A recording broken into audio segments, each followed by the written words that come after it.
Eu sou a doutora Isabel Romani, estou apresentando o programa Saúde em Foco, que eu trago entrevistadores para promover conhecimento sobre saúde e bem-estar. Eu sou a doutora Isabel, cirurgiã vascular, especialista em varizes e vasinhos. Aceitei esse desafio de fazer a entrevista aqui no programa Saúde em Foco. E nós vamos começar em grande estilo, com um médico renomado, que é o Dr. Sidney Calduro. Foi meu pediatra e agora eu tenho a honra de entrevistá-lo, né, Dr. Sidney? Sim. Boa noite. Muito obrigada pelo convite, ter aceitado meu convite. Pois não, Isabel. Dr. Sidney, eu gostaria de saber um pouco mais sobre a sua vida mesmo. Então, aonde o senhor fez medicina? Por que o senhor escolheu a pediatria? Eu gostaria que você contasse um pouquinho pra gente. Certo. Bom, eu me formei na segunda escola médica do Brasil. A primeira escola médica da Bahia e a segunda é do Rio de Janeiro, que antigamente era a Universidade do Brasil, Faculdade Nacional de Medicina da Universidade do Brasil. E eu sempre quis ser médico. Eu não me lembro de ter outro pensamento na minha vida. E tudo começou quando eu li as revistas que meu pai comprava das seleções do Reader's Digest, em que eu vi a vida de um personagem que me impressionou muito, que foi Tom Dooley. Ele era um médico americano e que sempre pensou em ser um médico para atender a grande elite americana. Mas, na verdade, ele foi mandado pela Marinha para o Laos. E lá ele conviveu com a população extremamente pobre e ficou muito sensível àquela situação. E coisas impressionantes aconteceram, porque o Tom Dooley, ele morreu de câncer de mama. E aconteceu que no terceiro ano da faculdade eu desenvolvi um tumor mamário também e já fiquei pensando se era porque eu pensava tanto no Tom Dooley que me inspirou para fazer medicina, que eu também estaria com algum tumor mamário. Na verdade era um tumor benigno e que tudo se resolveu com facilidade. Eu, depois que fiz a medicina, eu fiquei tentando pensar em qual especialidade que eu iria me dedicar. Pensei muito em doenças infecciosas e parasitárias, inclusive fiz prova de residência, fui aprovado, mas finalmente me decidi pela pediatria por um episódio grotesco.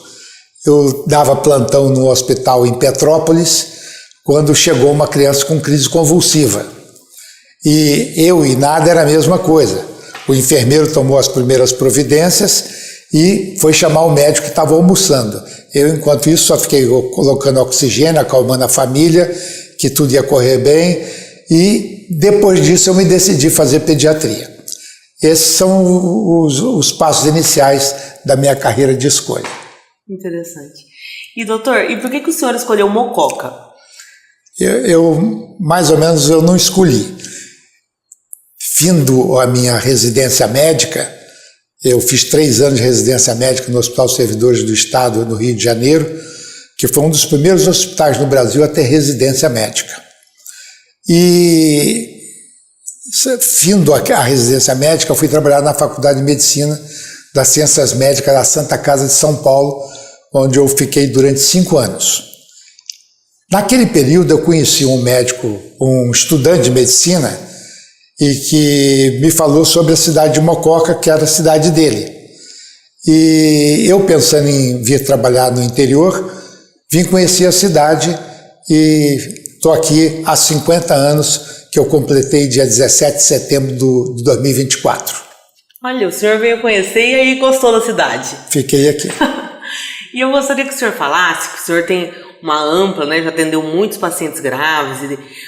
Se tem aí uns 2 casos para o senhor contar para a gente que te marcaram, de diagnóstico talvez mais difíceis, ou algum caso interessante para o senhor contar para a gente. Tem um caso que eu jamais vou esquecer, porque é uma criança que ela havia falecido. E nós tentamos a ressuscitação, e eu não esqueço dele, porque o nome dele acho que só existe ele, Randall Juliano. Tá? Randall Juliano, não vou falar o sobrenome porque às vezes ele não gostaria que fosse identificado. Mas eu e uma enfermeira chamada Sinira, nós executamos manobra de ressuscitação e essa criança está viva. Nossa. É um caso que me marcou bastante, né? Tem muitos casos na vida, mas infelizmente a gente mora numa cidade pequena e qualquer coisa que eu for falar pode identificar o paciente.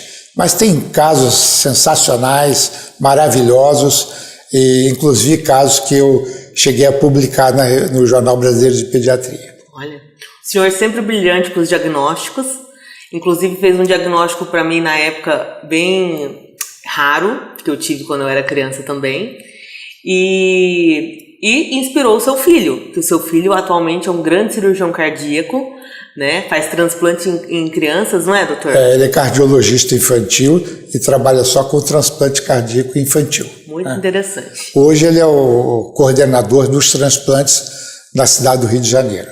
E, doutor Sidney, por vir para uma cidade do interior, como que foi a pediatria nos primeiros anos que você chegou aqui? Bom, foi um pouco difícil, porque o hospital não estava estruturado e nem tinha um serviço de pediatria montado. Existia uma enfermaria que se atendia muitas crianças e que basicamente era coordenada por uma religiosa, que não tinha muita habilidade com crianças. E, posteriormente, eu e o doutor Antônio Celso, nós criamos um serviço de pediatria aqui, em Mococa, e desenvolvemos até que, uma determinada hora, nós queríamos um local separado da estrutura do hospital geral que servisse só a pediatria. E através do Miguel de Luna, que era um professor, e do senhor Alípio Naufel, nós efetuamos a construção do serviço de pediatria em Mococa. Carreguei muitos berços, camas para lá e para cá, mas conseguimos montar. Posteriormente, veio para Mococa a doutora Regina Sgobi e a seguir o doutor João Luiz Figueira, um dos meus melhores amigos e que nós trabalhamos durante um certo período no mesmo consultório.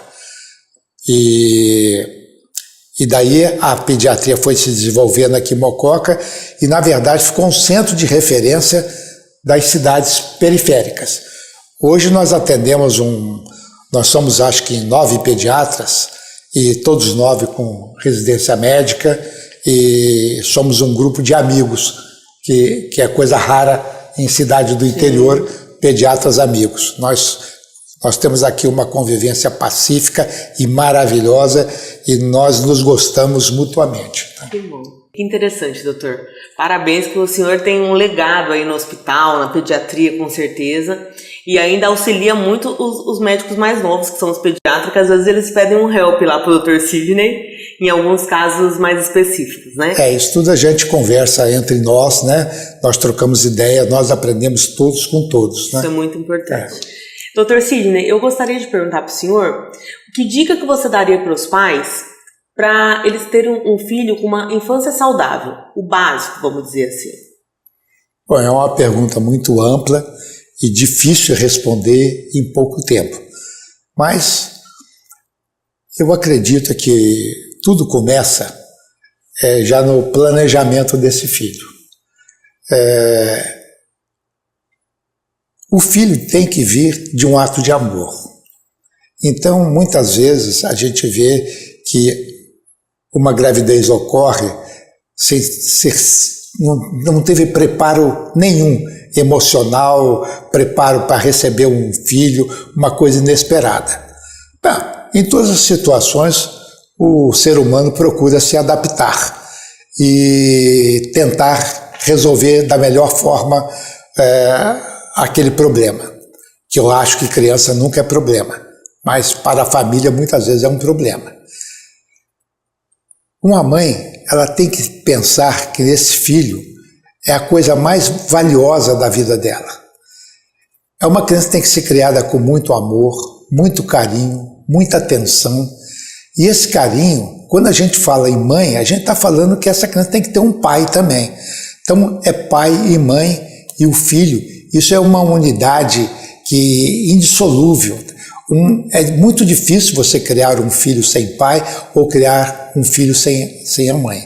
Esse conjunto é muito importante. Essa tríade tem que ser criada com muito carinho, muito amor, muita atenção e providenciar de tudo para que ele possa ser uma criança feliz. Muitas vezes a gente vê em livros escritos, né? Ai, doutor, como devo criar meu filho?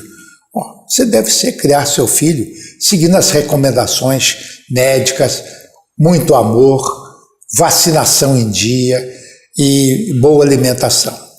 Essa boa alimentação vai começar pelo melhor alimento que existe, que é o leite materno. Então, a mãe tem 9 meses para se preparar para a amamentação, que é um ato maravilhoso de amor e que, além de alimentar a criança, vai transferir fatores de imunidade, vai transferir também carinho e atenção.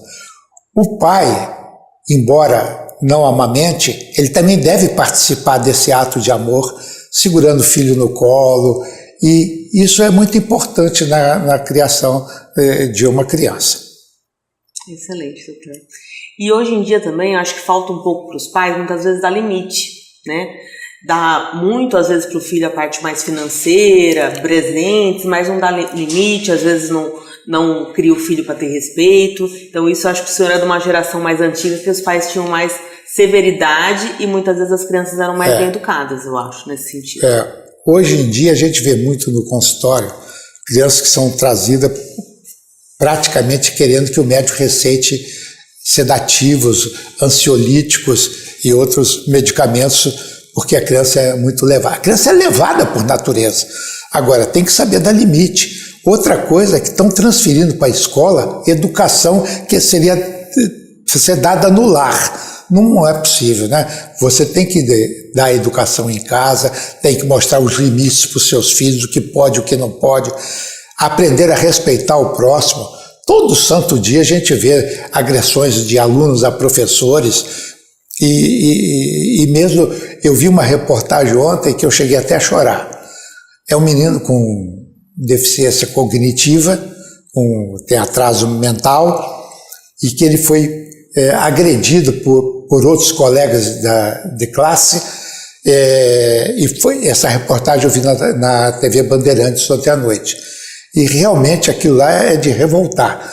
Uma criança excepcional ser agredida por pessoas que têm condições de saber da condição do seu amiguinho que foi desfavorecido por alguma razão que nós não temos condições de explicar aqui no momento. Né? Excelente.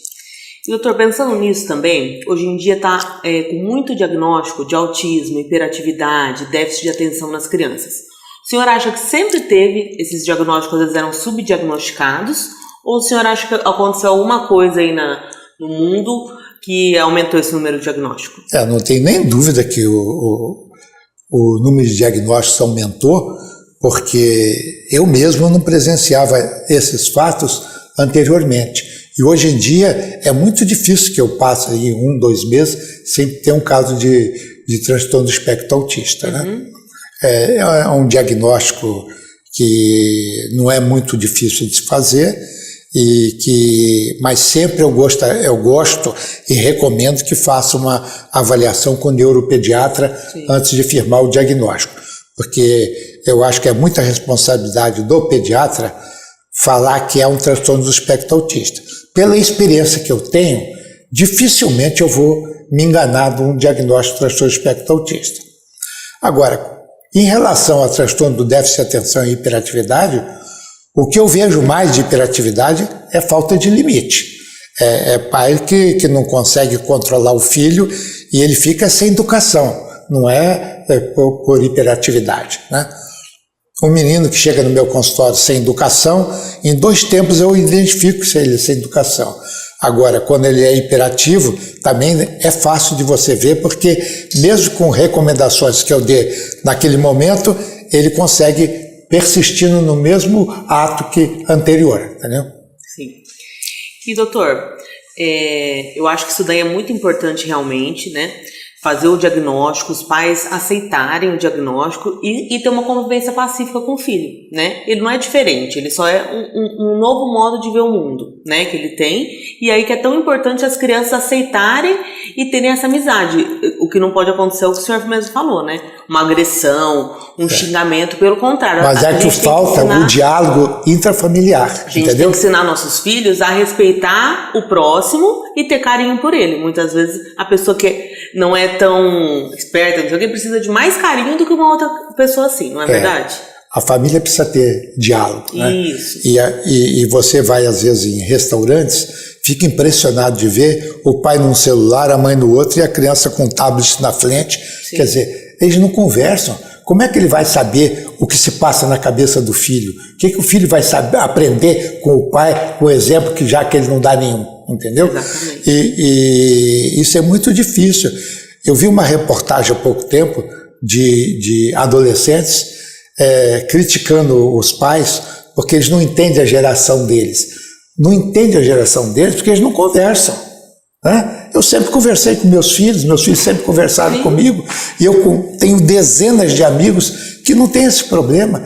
Eu nunca fui um adolescente problemático para os meus pais, nunca fui, porque eu tive uma educação familiar de respeito, de conversa, de ensinamentos durante toda a minha vida, entendeu? E isso a gente deve procurar passar para os filhos, mostrar o que é certo, o que é errado, né?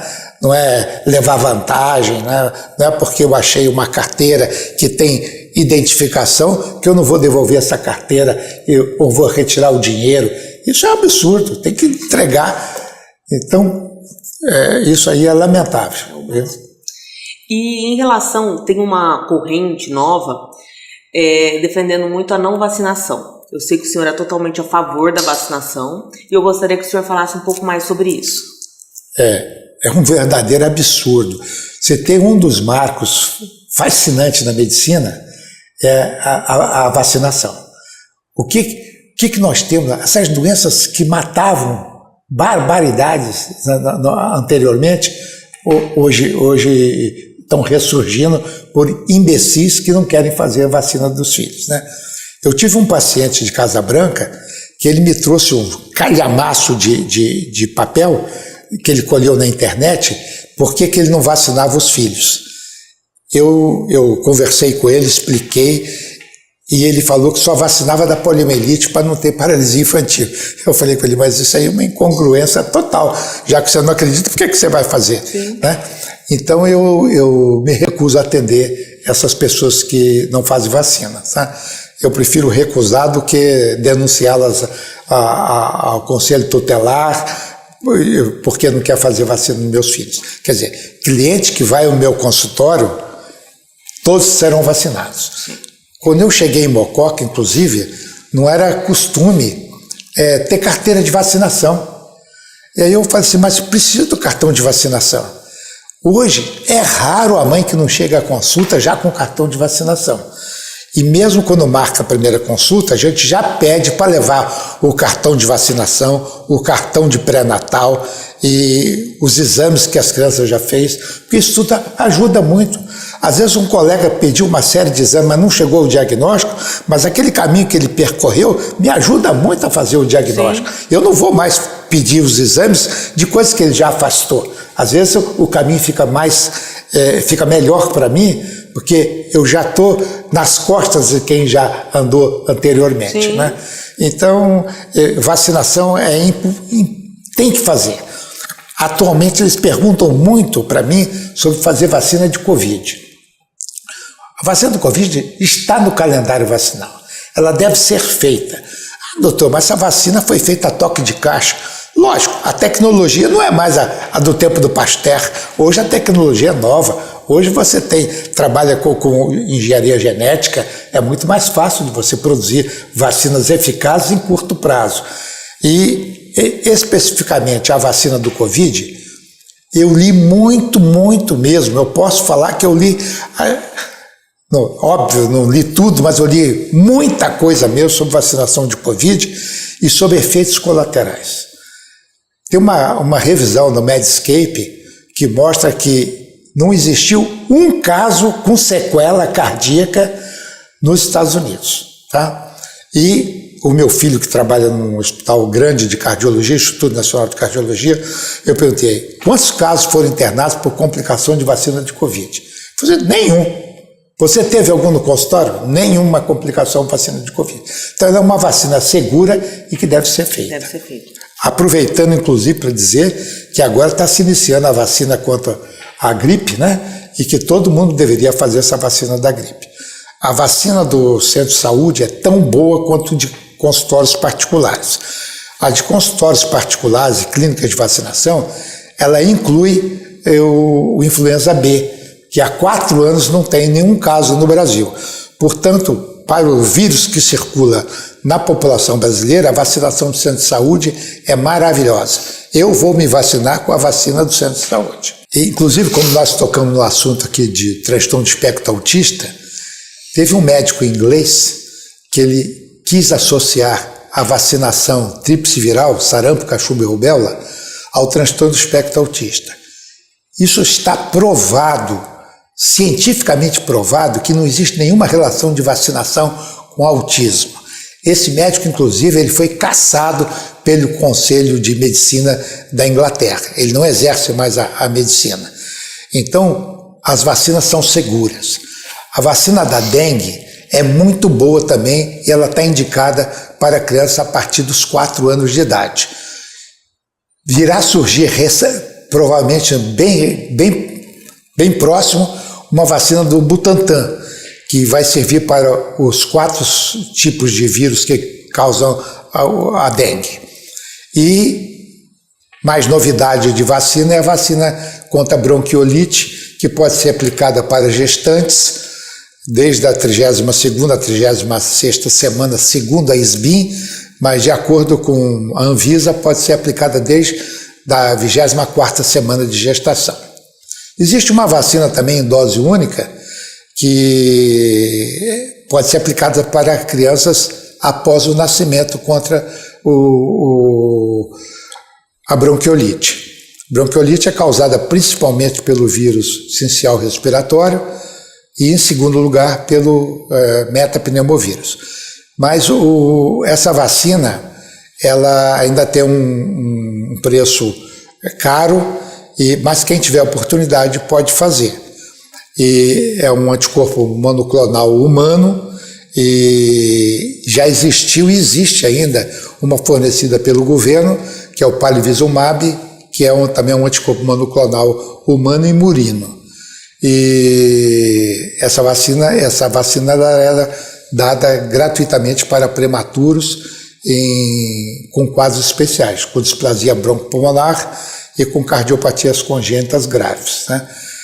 Mas hoje existe essa vacina. Elas são divididas em doses, dependendo do peso da criança, mas essa doença ela é prevalente mesmo, principalmente nos 2 primeiros anos de vida. E quase todas as crianças nessa idade já tiveram contato com o vírus e nem sabem que tiveram um resfriado comum. Tá? É até uma tristeza ter que encerrar aqui a entrevista, porque o Dr. Sidney, a gente poderia ficar muito tempo conversando, mas com certeza ele virá outras vezes que eu vou chamar. E eu gostaria de agradecer muito a apresentação do senhor. Não deixem de vacinar seus filhos, você vê que é uma coisa muito importante. E eu estou muito grata pelo meu programa de estreia ser com o senhor, que é uma referência e um grande médico, inspiração para mim. Tá bom? Muito obrigado, Zé. Agradeço também a presença aqui no seu programa de estreia. Espero que você tenha muito sucesso com esse programa. Certo? Obrigada, meu querido. Pessoal, muito obrigada pela audiência. Eu espero contribuir. Eu vou trazer sempre convidados de alto padrão. Não deixem de assistir, não deixem de estudar, porque o conhecimento liberta. Isso é essencial para qualquer uma das profissões, combinado? Até a próxima semana.